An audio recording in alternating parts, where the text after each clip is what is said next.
Paldies par prieku, ka var būt jūsu vidū. Patiešām man arī prieks šeit būt. Un jāsaka, ka prieks ir tāds īpašs, jo patiesībā es ļoti gribēju kopā ar jums pabeigt lasīt apostoļu darbu 10. nodaļu. Jo kaut kā es tajā nodaļā kopā ar jums iestrēgu uz kādu laiku, kad es šeit nebiju. Un tad jau pirms tam biju jau to 11. sācis lasīt un domāt, ko par to varētu runāt. Un tad, Bet paldies Dievam par visu, kas ir bijis manā dzīvē. Paldies Dievam par visu, kas ir bijis un notiek un notiks gan manā, gan jūsu dzīvē. Apostoļu darbi 10. nodaļā. Sāksim no 34. panta līdz pat nodaļas beigām. Daudz būs, lasīsim daudz pants. Un Dieva vārdā mēs lasām, tad Pēteris tos uzrunāja. Patiesi es saprotu, ka Dievs cilvēku neskata pēc ārienes, bet ikvienā tautā viņš pieņem katru, kas viņa bīstas un ir taisns savos darbos. Viņš sūtīja izrēliešiem vārdu, kas pasludina prieka vēsti, mieru caur Jēzu Kristu, kas ir kungs par visiem. Jūs to zināt, kas noticis visā Jūdejā, jau no Galilejas, kad Jānis pasludināja kristību. Kad Dievs Jēzu no Nāceretes ir svaidījis ar svēto garu un spēku, kā viņš gāja un darīja labus darbus un dziedināja visus vēlna kalpinātos, jo Dievs bija ar viņu. Un mēs esam liecinieki visam, ko viņš darīja gan Jūdas zemē, gan Jeruzalemē. Bet tie viņu nogalināja piekārtām pie koka. 3. dienā Dievs viņu uzmodināja no mirušiem, ļāva viņam parādīties. Gan ne visai tautai, bet Dievu iepriekš izraudzītajiem mums, kas ar viņu kopā ēdām un dzērām pēc tam, kad viņš bija uzcēlies no mirušajiem. Viņš mums pavēlēja sludināt, un tautai visur liecināt, ka viņš ir Dieva nolicis soģis pār dzīviem un mirušajiem. Par viņu visi pravieši liecina, ka ik viens, kas viņam tic caur viņu vārdu, saņem grēku piedošanu. Pēterim vēl runājot, svētais gars nāca par visiem, kas klausījās viņa vārdus. Un ticīgie apgraizītie, kas bija atnākuši Pēterim līdz, bija pārsteigti, ka Dievs svētā gara dāvanu izlēs arī par pagāniem.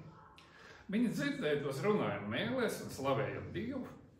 Tad Pēteris atbildēja: vai gan šiem, kas saņēmuši svēto garu, tāpat kā mēs, kāds var liekt ūdeni un tos nekristīt? Un viņš pavēlēja tos kristīt Jēzus Kristus vārdā. Ļaudis viņu lūdza vēl dažas dienas uzkavēties. Amen. Tas ir Dieva vārds. Debes Tēvs, paldies Tev par Tavu vārdu, ko šodien varam kopā lasīt. Paldies par Tavu vārdu, kas pamāca, kas iedrošina, kas stiprina. Paldies par Tavu vārdu, kas ir pieejams, ko varam saņemt, un dod, ka to saņemam. Dod, ka to cienījami, cienīgi, Tevi cienot, Tevi godinot, pazemībā pieņemam. Māci mani, kungs, kā man runāt par to, un māci mums katru, kā mums saņemt šo vārdu. To es Tev lūdzu Jēzus vārdā. Amen. Sēdieties, brāļi, sēdieties, māsas. Daudz pantu un ar Dieva vārdu un sludināšanu reizēm ir tā, ka par vienu vārdu var runāt 3 sprediķus. Un reizēm ir tā, ka tu lasi to vārdu un vārds pasaka visu pats. Ko tu tur vari vairs kā cilvēks pielikt klāt vai lūgt papildināt? Liekas, ka tur jau viss ir pateikts. Un šī arī lielā mērā ir tāda raksta vieta, kur es nevaru, negribu cīnīties ar Pēteri, ar apostolu, lai tagad skaidrotu un uzlabotu viņas sprediķi, ko viņš jau pateicis pirms pāris tūkstošiem gadu. Un tajā pašā laikā šī raksta vieta, es ticu gan man, gan arī tev, brāl un māsa, kaut ko atkal var šodien, 2000 gadus pēc šīs sprediķa pateikšanas, pamācīt, parādīt, iedrošināt, atgādināt un tā tālāk. Par ko tad ir stāsts šajā rakstu vietā? Par ko tas stāsts 10. nodaļā? Patiesībā par to, kas ir, kam vajadzētu būt, bet kas nevienmēr ir, mūsu ikdiena. Proti tas ir stāsts par sarunu par Jēzu. Un sarunas par Jēzu ir kaut kas tāds, par ko šodien arī liecībās dzirdējām, un sarunas par Jēzu, paldies māsai par liecību, var klausīties 13 gadus, un tikai tad kaut kas notiek, jau kādā tas notiek pēkšņi un uzreiz. Sarunas par Jēzu, tām vajadzētu būt mūsu kristiešu Dieva bērnu ikdienā. Sarunām par Jēzu vajadzētu būt tam, kas notiek mūsu kristīgajās un netikristīgajās ģimenēs, kas notiek mūsu draugu lokā ar mūsu kristīgajiem un netikristīgajiem draugiem. Sarunas par Jēzu patiesībā tā ir kristiešu dzīve. Sarunas ar Jēzu pašam par sevi, ar sevi. Sarunas par Jēzu ar cilvēkiem apkārt. Sarunas par Jēzu ar Dievu. Vienā gadījumā mēs sakām, ka tā ir pateicība, otrā gadījumā mēs sakām, ka tas ir lūgšanas, trešajā gadījumā mēs sakām, ka tas ir misijas darbs, kurā mēs dodamies. Sarunas par Jēzu jau patiesībā ir mūsu katra ikdiena. Un šeit jau arī ir saruna par Jēzu. Var teikt, ka tā tāda grupas runāšana sanāk, vai kāda tur grupa, Pēters runā viens pats. Un tas centrālais vīrs, ar ko viņš runā, ir Kornēlijs. Patiesībā jau tāda divu vīru saruna par Jēzu, no kurām vienā mēs redzam, viens vairāk klausās, otrs vairāk runā, uz tāda 6 apgraizīta ticības brāļu un nezināmu skaita radu, draugu, ģimenes locekļu fona Kornēlija namā. Ko māca šī rakstu vieta, ja mēģinātu tagad tā īsi savilkt kopā? Šī raksta vieta, manuprāt, vispirms māca to, ka tad, kad mēs sākam runāt par Jēzu, ar kādu. Vispirms laikam vajag nevis sākt runāt, bet uzdot jautājumus. Kas tad ir tas cilvēks, ar kuru mēs par šo runājam? Un ja mēs skatāmies šajā raksta vietā par to pašu Kornēliju, mēs esam izlasījuši, kā viņš 1. pantā, otrajā pantā, mēs esam izlasījuši, ka Cezarejā bija kāds vīrs vārdā Kornēlijs, ka viņš bija virsnieks, itāļu rotā, ka viņš bija ticīgs un dievbijīgs ar visu namu, ka viņš deva ļaudīm daudz dāvani, ka viņš pastāvīgi lūdza Dievu. Un šajā brīdī visi Bībeles lasītāji, pētnieki apstājās. Jo viņi pēkšņi sāk interesēt viens jautājums. Patiesībā 2 jautājumi. Cik daudz Kornēlijs zināja par Dievu? Cik tālu viņš bija savās attiecībās ar Dievu?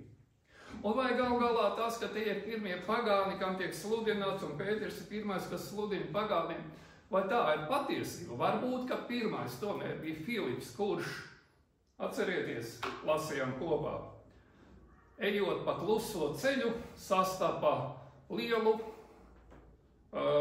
citas rases, visticamāk, pārtikušu Kandakes, Kambarkungu, un attiecīgi kristīju viņu pirmo. Un tad ir jautājums, ar ko tad šie vīri atšķirās, un vai tiešām Kornēlijs bija pirmais pagāns, varbūt pirmais pagāns bija tas.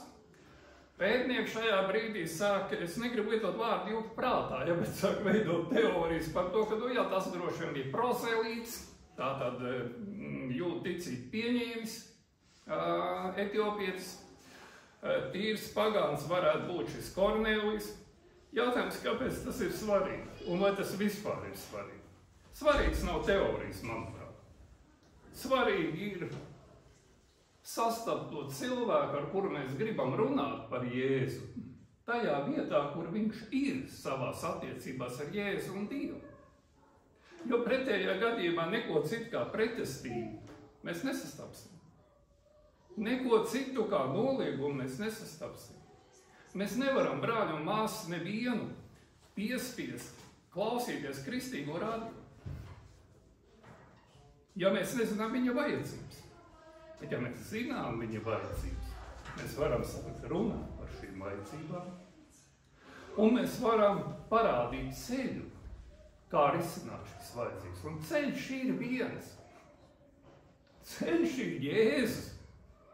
Bet līdz tam Jēzum ir jātiek. Un tur pa vidu nākas atzīt, ka Dievs ir. Pēdējā laikā Latvijā ir diezgan daudz interesantu notikumu. Ir viedoklis, ko ir paudis par mošajām jaunais Luteriskās baznīcas arhibīskaps. Tikko ir, es nepārteicos, ir viedoklis par mošajām, ko ir paudis jaunais arhibīskaps. Kāds? Kas tagad ir jaunais? Jā, pareizi atceros, bija Grants uzvārdā. Pareizi? Nu, redz, ka jūs labāk zināt, kā es. Bet ir viedoklis, jebkurā gadījumā. Tikko bija notikuma Aglonā, ko atzīmē Katoļu baznīca, kas pietiekami skaļi ir izskanējis gan ticīgi, gan neticīgi cilvēku vidē. Par to runā ne tikai Kristīgais radio, bet to runā arī laicīgais radio, un cilvēki to zina. Un tad, kad es paskatos, ko par to visu var ieraudzīt tajā pašā internetā, tā liela tāda cilvēka saka, tas viss ir patiesības, un tie ir pasaku tēli, un pasaku tēlam runāt par Jēzu. Kamēr viņš domā, ka tie visi ir pasaku tēli, viņam tas būs vēl viens pasaku tēls. Ne vairāk, ne mazāk. Un tieši tāpēc, jebkura saruna par Jēzu nav sākama ļoti bieži nav sākama ar Jēzu. Bet jāsaka ar to vietu, kur ir tas cilvēks, ar kuru mēs gribam runāt. Un ja jūs uzmanīgi lasījāt šo rakstu, šo nodaļu, tad 29. pantā, pirms visa šī stāsta, Pēteris ar to arī sāk. Aicināts, es esmu nācis bez iebilduma.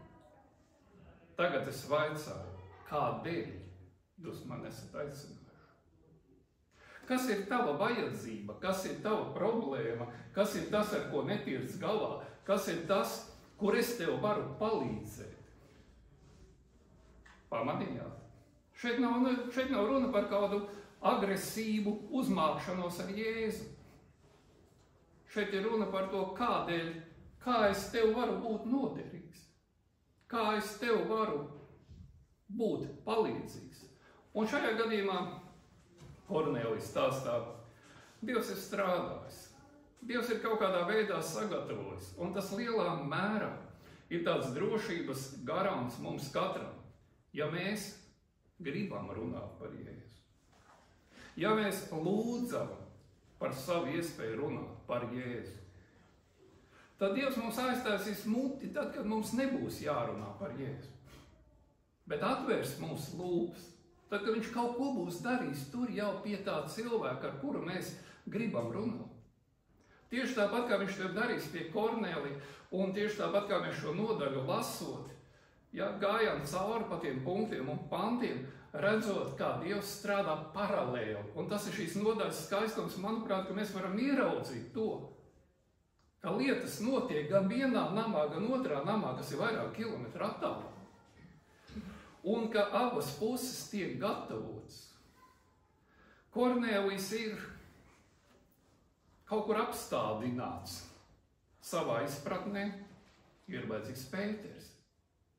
Pēters ir kaut kur apturēts savā laicīgajā dzīvē, jo viņam jādodas pie Kornelija. Un Dievs brīnišķīgi to visu ir savedis kopā. Un tāpēc laba saruna par Jēzu sākās ne ar 30, kur mēs lasījām 4. pantu, bet ar 33. Mēs visi stāvam Dieva priekšā, lai uzklausītu visu, ko tas kungs tev pavēlēs. Fantastiski vārdi. Fantastiski vārdi Dievs tavā vārdā. Es nevaru pateikt labāk, ja? Bet laba saruna par Jēzu sāks ar to, ka mēs visi stāvam Dieva priekšā. Un kamēr mēs abi neatzīstam, ka ir Dievs, un kamēr mēs abi neatzīstam, ka šajā zemītē ir kāda vara, kas ir pāri par tevi un man un visiem pārējiem valdībām, saimām un visu pārējiem, ka ir Dievs, mēs nevaram sākt runāt par Jēzu. Mēs nevaram runāt par Jēzu, ja nav Dieva tā otra cilvēka prātā. Ja tur ir pasaku tēvi, lāču plēšana un visas pārējās labās lietas. Un tāpēc tā saruna īsti var noritēt tā, kā viņi norit, un mēs nonāksim arī pie 43. panta, pie svētā gara, kas nāk par visiem. Bet pirms tam mums ir jāapstājas Dieva priekšā. Lai runāt par Jēzu. Un tālāk jau ir Pētera runa, kad abi ir gatavi iet tālāk Dieva izpratnē. Abas puses. Un tad ir Pētera runa, par kuras daļu mēs mazliet runājam, tad, kad maijā šeit satikāmies, proti par to, ka Dievs neuzlūko cilvēku vaigu, ka viņam ikvienā tautā ir tīkami cilvēki, kas viņu bīstās un taisnīgi dzīvo, un tie ir atkal jāapstājas. Ikvienā tautā ir tīkams, kas viņu bīstās un taisnīgi dzīvo. Skarbi, precīzi, īsti. Ikvienā tautā. Lai arī kāds pagāns, bleņdaris vai nerātnību darītājs nebūtu kāds, vai šodien tāds interesants vārds, dažādas dzirdējumu šodien, ja? Nebūtu tas cilvēks tajā brīdī, kad viņš apstājas un sāk bīties Dievu. Viņš kļūst tīkams Dievam, viņš kļūst arī spējīgāks taisnīgi dzīvot. Nu, vismaz apņemties. Un te nu mēs sākt runāt par Jēzu. Un tas, ko mums par Jēzu ir jāpasaka, ir daži punkti, patiesībā 11. Bet tas koncentrāts šajos pantos ir tas, varbūt tāds atgādinājums. Zini, ka kādreiz saliek tādu pirkumu sarakstu, kad tu esi uz veikalu. Ja tu saliec pirkumu sarakstu, man vajadzētu to nopirkt, to nopirkt, to nopirkt, to nopirkt. Es pieļauju domu, ka jūs tā darāt. Es zinu, ka es tā nedaru. Bet es ceru, ka jūs tā darāt. Tad jānopērk tas, un tādu zīmē. Ja šis izdarīts, tad jā, vai ne? To es nevaru nopirkt, jo tā nav. Ja tā vietā nopirksim labāk kaut ko citu. Nu, tad šeit tā nevarētu būt, jo šeit arī tāds labs pirkumu saraksts sanāk visā Pētera runā.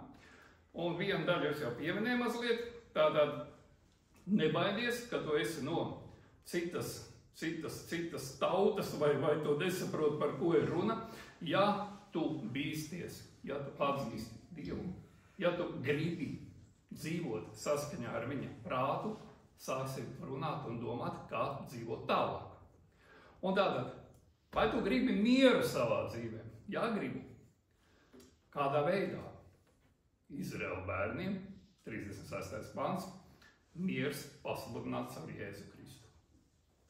Un es apvilku šeit vairākās vietās, kā es domāju, vienu vārdu.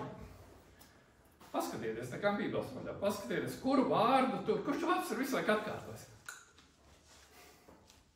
Kas ir prieka vēsts, kas ir labā vēsts, pavisam noteikti. Paskatieties, viens vārds atkārtos vairāk, nu, protams, vārds Jēzus tur. Starp citu vārds Jēzus šajā rakstvietā mums tik daudz neatkārtojas. Kurš vārds tā atkārtojas visvairāk? Ticiet vai nē, tas ir vārds visu, visiem un tā tālāk. Jēzus ir kungs pār visiem. Visiem tas nozīmē par katru, par tevi arī, ja? Par katru. Jēzus ir kungs, tātad Izraēla bērniem sūtīs mieru caur Jēzu Kristu, viņš ir kungs pār visiem. Un tālāk seko Jēzus stāsts, dzīves stāsts, proti par, tieši ir pieminēta gan Jāņa kristība, bet visai drīz mēs noliekam, ka Dievs ar svēto garu un spēku svaidīs Nāceriet Jēzus, kas gājas apkārt labu darīdams un dziedinādams, kas ir rakstīts? Visus velnu nomātos. Un tā es lasīju šo rakstu vietu, es atcerējos, es nezinu, ko jūs uzrunāšu, kā jūs uzrunāšu šī rakstu vietu, bet es atcerējos Marka evaņģēlija 7. nodaļu. Kanāniešu sievietes ticība, man jaunais izrakstīts. Kāda kanāniešu sieviete, 22. pants Marka 7, kas tad dzīvoja nāca pie viņa saukdama kungs, Dāvida dēls apžēlojas par mani, manu meitu dēmons briesmīgi boka. Jūs atcerieties, ko Jēzus atbildēja? Jūs atcerieties, ko viņš atbildēja? Es neesmu sūdījis ne pie viena cita, kā vienīgi Izraēla nama pazudušajām avīm. Es saku, kungs, viņi krīt ceļos, palīdzi man. Ko Jēzus atbild? Atceraties. Nav labi bērniem domāt, un maizi nomest suņiem. Ko sieviete saka? Ko tad sunīti sēd? Tās pašas druskas nokrīt no bērnu galda, no kungu galda, jaunajā tulkojumā. Jēzus saka, sieviete, tev ticība viela, lai notiek, kā tu vēlies. Ja tu tici, neatkarīgi no tā, vai tu esi jūts vai nejūts vai vēl gan, ja tu tici, ak, sieviete, tev ticība viela, lai notiek, kā tu vēlies. Ja tu tici, ka Jēzus visiem, visus vēlmu nomāktos. Kāpēc? Jo Dievs bija ar viņu. Ko vēl mēs lasām? Mēs varam runāt par Jēzu, bet līdz šim šī saruna ir kāda? Par to, ka viņš tur bija. Viņš tāds bija, viņš tā darīja, viņš dziedināja visus. Kāpēc tu par to runā? Un agri vai vēl sarunā par Jēzu. Mums jāpasaka 39. pants. Ja tu gribi runāt par Jēzu, tev ir jābūt Jēzus lieciniekam, nevis lasītājam par Jēzu. Un tas, ko mēs šodien liecībās, un es katru reizi, kad šeit esmu, es patiesi priecājos par to, ka ir liecības. Par to, ka mēs varam liecināt, par to, ka mazā draudzē ir tā iespēja liecināt, runāt. Jo šī rakstu vieta to apliecina. Un ja Pēters varētu teikt, ka es pat tādu Jēzu esmu dzirdējis un lasījis, tas būtu skaisti, bet tā nebūtu patiesība. Mēs esam liecinieki visam, ko viņš darīs.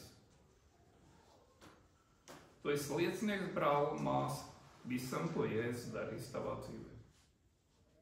Viņi bija liecinieki tam, kas notika tajā laikā, kad Jēzus pa zemes dzīvi dzīvoja. Mēs esam liecinieki visam, ko viņš darīs. Tavā, tautas, valsts, novada, draudzes, visam citur. Mums ir jāuzņemās šī atbildība, ja mēs gribam runāt par Jēzu. Mēs esam liecinieki. Kāpēc?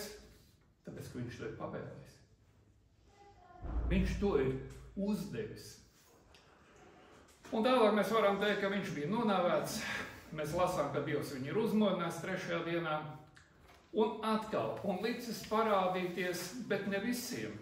Un šī ir tā vieta, kur ne visiem. Jo, ja viņš būtu parādījies visiem, tad kāda vairs ticība vajadzīga? Tad ticība netiek stiprināta. Kā Dieva vārds saka, kad mēs dzīvojam ticībā vai skatīšanā, ja mēs jau dzīvojam skatīšanā, tad mūsu ticība tajā ziņā ir vājāka. Un tāpēc viņš ir parādījis iepriekš izredzētiem lieciniekiem un pavēlējis tautai sludināt un apliecināt, ka viņš ir. Un vēl viena lieta, ko mēs nevaram nepieminēt, runājot par Jēzu.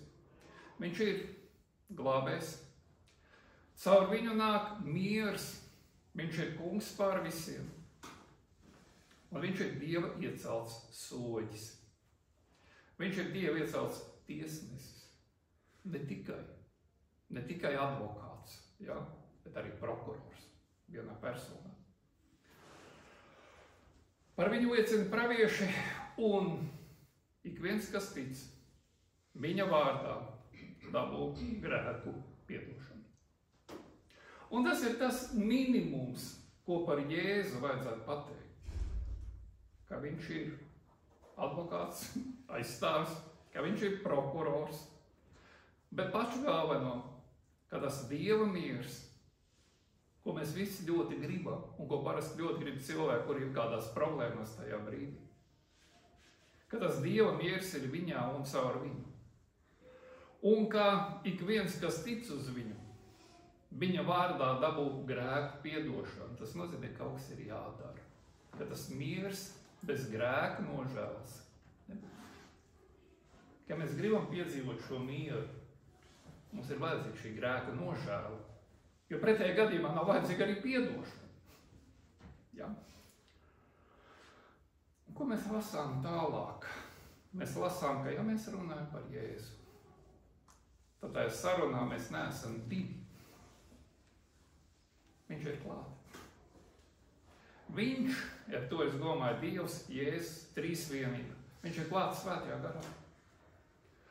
Un tāpēc, kad runājam par Jēzu, vai nenoskumstam, vai nenobīstamies, jo jaunajā derībā evaņģēlijos mēs vairāk kārtīgi varam izlasīt to, ka mums pirmkārt gan ir jābūt gataviem aizstāvēties, gataviem atbildēt par to, kam tad mēs īsti ticam, kam tad no kurienes mums nāk tā cerība, par ko runā Pēters savā vēstulē. Jāņa evaņģēlijā tā vieta, ka aizstāvs svētais gars, ko Tēvs sūtīs manā vārdā, mācīs un atgādinās visu, ko Jēzus ir runājis. Un vēl jau kāda lieta, ja ir vajadzīga šī mūsu personīgā liecība. Mēs varam runāt par Jēzu kā zinātnieku, pētnieku, būdam atsvešinājušies paši no viņa. Bet neviens no mums, un tā ir viena no mīļākajām manām raksta vietām, nevar teikt, ka Jēzus ir kungs savādāk kā viņš svētajā garā. 1. Korintiešiem 12. nodaļa, 3. pants.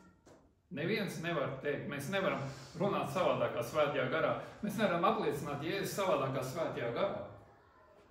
Un ja mēs to darām, mēs patiesi to darām, mēs patiesi to spējam izdarīt, tad, ziniet, mēs neesam vienatnē. Mēs esam jau kopā ar svēto garu. Un tāpēc, vai nebrīnamies, ka šo rakstu vietu lasot, 44. pantā mēs lasām, Pēterim vēl runājot, svētais gars nāca par visiem, kas šos vārdus dzirdēja. Un šī rakstu vieta man ļoti atgādina stāstu par ceļu uz Ēmavu, kur Jēzus stājās starp diviem vīriem, kas iet uz Emmaus, jeb Ēmavu, vienalga kā kurā tulkojumā. Un šajā stāstā man vairāk uzrunāts šobrīd 32. pants. Viņi sacīja viens otram, vai mūsu sirdis nedega, kad viņš ar mums runāja? Jo tas, kad mēs runājam un svētais gars ir kopā ar mums, nenozīmē, ka svētais gars nav kopā ar to, ar kuru mēs runājam. Un šeit mēs lasām, ka kāds notiek, kad tā sirds tiek dedzināta, ja? Un kāds svētais gars kādam sirdi dedzina tad, kad viņš lasa kādu grāmatu. Ja? Un mums šeit ir brīnišķīga liecība par to, kā sirds sāk degt grāmatu lasot. Tā arī ir saruna par Jēzu, ja? To, ko autors ir uzrakstījis. Un tāpēc, lai nebrīnamies vai neesam pārsteigti, lai ticam, ka svētais gars tur darbojas un runā. Jautājums, vai tā otra puse tajā brīdī, kad tā sirds deg, nav sabijusies pat par to, kas ar viņu notiek. Un varbūt, ka mums par viņu vairāk par šo parunāt un pajautāt, ko tu un kā tu. Ja? Bet šeit mēs redzam, ka Pēterim vēl runājot par visiem, kas tos vārdus dzirdēja, jo viņi bija sanākuši. Viņi bija gatavi uzklausīt. Viņi stāvēja Dievu priekšā. Viņi gaidīja, ko tu mums teiksi, kungs, caur Pēteri.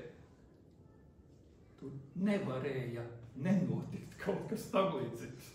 Tur bija jānotiek. Tur bija kādam Dieva pieskārienam jābūt, un viņš ir. Saruna beidzās ar to, ka ticīgi apgraizītiem izbijās. Ir rakstīts vienā no to, ko viņi stipri pārsteigti. Jaunajā tulkojumā bija pārsteigti. Vecākos tulkojumos ir izbijās, iztrūkās. Dažādi šeit tulkojumi. Bet, ka svētā gara dāvana bija izvērtēta par pagātni. Bet mums, kas šobrīd to lasām, liekas taču saprotam. Un patiesībā tas ir tas, ko mēs ceram, kad mēs ar kādu runājam par Jēzu, ka mēs svētajā garā kopā kaut kur abi mazliet pieaugsim. Jo jebkura saruna maina augstu. Gan vienu, gan otru. Un tāpēc šeit ir loģisks sekas. Ko nu vairs, ja gars ir mainījies? Ko nu vairs, kāpēc vairs neiet tālāk? Un tāpēc, kas gan varētu liekt ūdeni šo ļaužu kristīšanai, kas dabūjuši svēto garu tāpat kā mēs? Tālāk, jāapliecina, ārēji, jāparāda. Pēters pavāk kristīt, bet mēs redzam vēl kādu svarīgu bija. Varētu taču tā nodaļa ar to arī beigties. Proti, viņš pavēlēja kristīt Jēzus vārdā. Punkts. Bet tur ir vēl viens mazs teikums,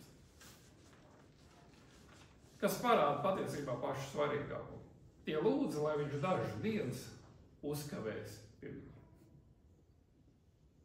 Jauna dzīve. Un šodien mēs liecību arī to dzirdējām. Jauna dzīve. Viss ir mainījies. Atsmirds. Tu saproti, ka dzīvē kaut kas savādāk. Gan tavā dzīvē, gan cita apkārt saprot. Un te ir kāds vīrs, kurš ir pieredzējis vairāk. Kurš var liecināt vairāk, kurš var pastāstīt vairāk. Nu nevar viņu laist prom, saka Kornēlija Nams. Un man tas liekas tik saprotam. Gribas būt kopā. Negribas palikt vienam ar to jauno dzīvi. Negribas palikt katram, kas ir Kornēlija namā, katram pašam. Negribas palikt vienam pašam. Gribas runāt par Jēzu vēl. Un liela daļa no mums ar laiku šo pirmās mīlestības deksmi apslāpē, pazaudē. Kaut kā, laika apstākļi un viss pārējais nomāc, paļaujamies, pavelkamies līdzi. Un tad ir labi. Tad ir labi, ka Dievs ir devis draudzi. Un tad ir labi, ka Dievs ir devis mazās grupas. Tad ir labi, ka Dievs ir devis kāds lūgšana vakarus, kur mēs sanākam kopā. Kāpēc? Lai runātu par Jēzu. Lai iedrošinātu viens otru, lai stiprinātu viens otru. Lai paliktu viens pie otra uz kādu laiku, svētā gara vadībā, kopā ar Dievu, kopā ar Jēzu, kopā ar svēto garu. Un tā ir liela žēlastība, ka Dievs mūs nav atstājis viens pašus, bet ka viņš mums dod iespēju stiprināt vienam otru, iedrošināt vienam otru, runāt par Jēzu, citam ar citu. Amen. Amen. Debes Tēvs, paldies, kā lasot par kādiem seniem notikumiem, pirms daudzām paudzēm, pirms daudziem tūkstošiem gadu. Mēs atkal varam ieraudzīt, cik šie notikumi patiesībā ir mūsdienīgi. Jo tu esi nemainīgs. Tu, kungs, esi nemainīgs. Un tavi uzdevumi sludināt, tavu uzdevumi iedrošināt citam citu, tavu uzdevumi runāt par Jēzu, tavu uzdevumi liecināt par Jēzu. Bija aktuāli un svarīgi pirms 2000 gadu un svarīgi joprojām. Kungs, vadi mūs katru, ka mēs to darām. Ka mēs nekautrējamies runāt par Jēzu. Ka mēs runājam par Jēzu. Bet ka mēs to darām pazemīgi kalpojot, nemēģinot kādu piespiest, rīkoties pēc mūsu prāta. Bet ka mēs varam, tāpat kā šajā rakstvietā, ko lasījām, kopā ar tiem cilvēkiem, ar kuriem mēs gribam runāt par Jēzu, vispirms nostāties tavā priekšā un teikt, runā, kungs. Runā, kungs, saki, ko tu gribi man pateikt. Runā, kungs, parādi, kā man runāt par tevi, par tavu darbu. Kā man runāt par to, ka tu esi kungs manā dzīvē. Tā, lai iedrošinātu, tā, lai stiprinātu. Jā, arī tā, lai norātu, ja tas vajadzīgs. Jā, arī tā, lai uzrādītu grēku. Bet vispirms, kungs, māc man pašam. Zemoties tavā priekšā, nožēlot to, kas izdarīts, nožēlot to, kas nav darīts, ko vajadzētu darīt. Un tādu atjaunotu ticību, un atjaunotu sadraudzību ar tevi, un atjaunotu mieru ar tevi. Iet un runāt par tevi ar citiem. Ar kādu, kam tas ir svarīgi, ar kādu, kur tu man esi uzrādījis, māc, kungs. Vispirms atjaunot attiecības. Un tad tavā spēkā iet, runāt, liecināt. To es tev lūdzu, Jēzus vārdā. Amen.